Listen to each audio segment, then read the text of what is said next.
Fellow Nigerians, I am Prince Olusegun. I am a true born son of Nigeria, though I live outside the country.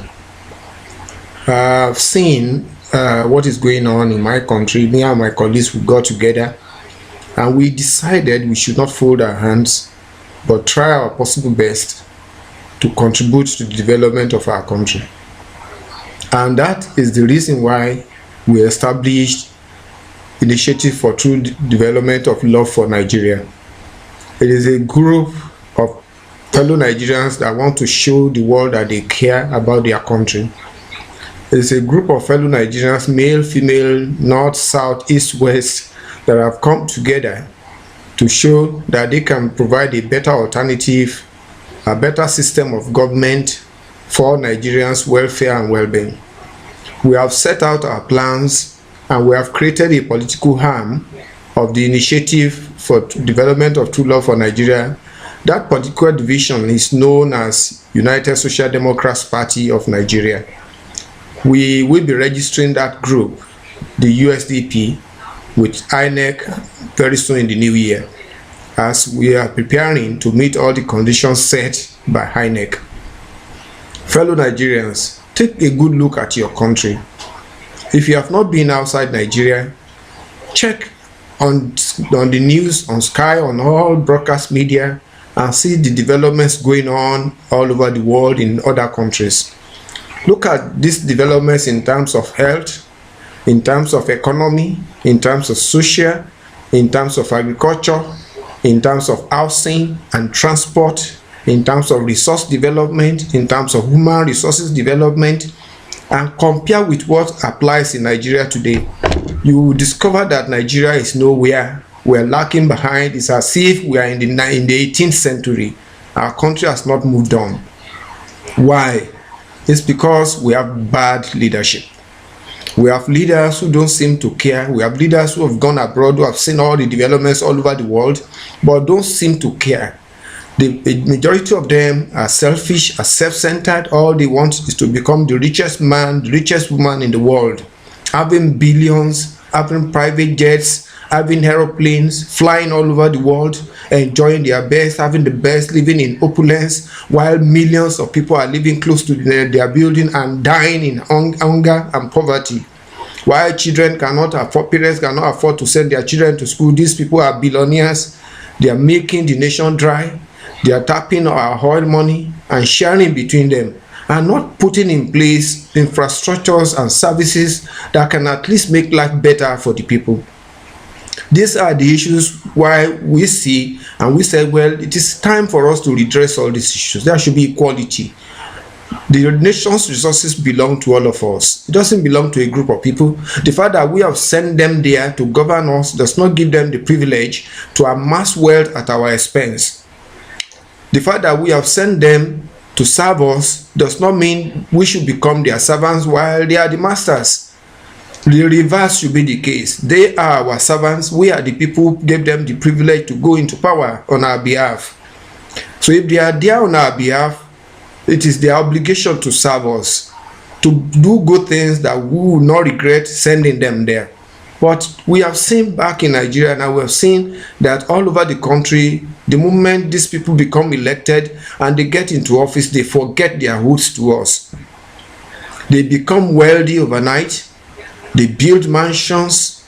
They buy private jets. They have 1,000 cars. They live a life of opulence. Where did they get it? We know what they were before they left our communities.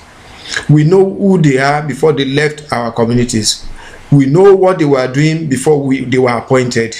We know the kind of health, their lifestyle before they left our community. Why the sudden change overnight? How have they managed to become so super rich that we cannot control them anymore? Their power now lies with them absolutely, and they are uncontrollable. Ladies and gentlemen, fellow Nigerians, I believe it is time we all get together to redress such issues. It shouldn't continue like that for long. We cannot fold our hands and watch our country decay. We've seen various countries where poverty have resulted in civil war. where the people have resorted to revolution and leaders have been chased away. It is happening today. Egypt, Syria, it has happened in the past. Malawi, Zambia, nations, people have fought for freedom. Even nearby Ghana, they took steps and liberated their country from the leeches who are making and sucking the lifeblood of the nation. Fellow Nigerians, let us sit up. We have started as a group. We have become a perpetual group. We are not going to die. USDP is not going anywhere. Whoever tells you that USDP will soon fold up, tell the person to forget it. Because we are going to remain there. Even if INEC do not register us, we will wait till the right time that there will be a proper government in place that will recognize us. In our Bible, the new king that got to Egypt didn't recognize the children of Egypt until God raised a helper for them. So even if this present government refused to register USDP and put all obstacles in our way, we will wait. We will wait till the appointed time that God will set our nation free. Because Nigeria is a God-chosen country.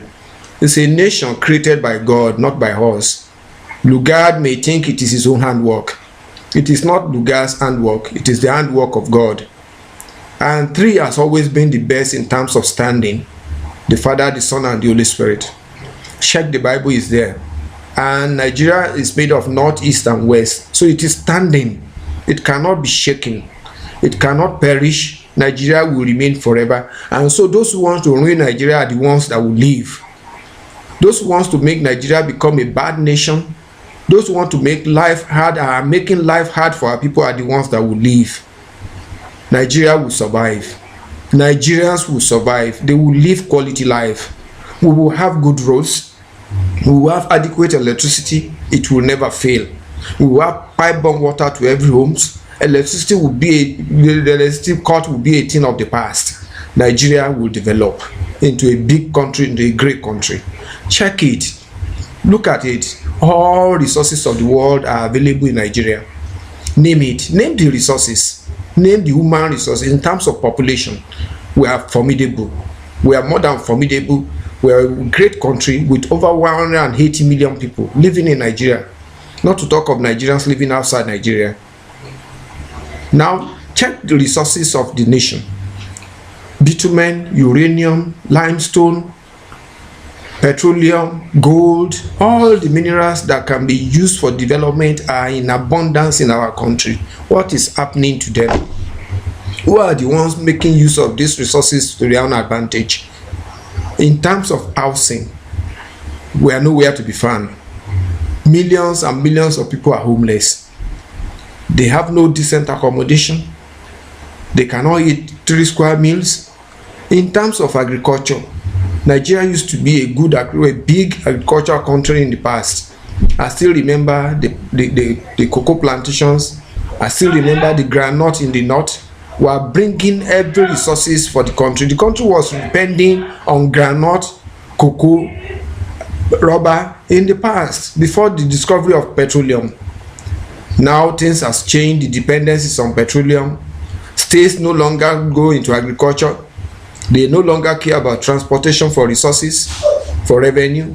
All they do now is depend on oil revenue from the federal government. Those things must become a thing of the past. We must build a new Nigeria. We must build a better Nigeria. A Nigeria in which government cares. Government steps from the people to the top, not from the top to the bottom. The moment they leave us, they become ministers and presidents and commissioners. They forget where they come from.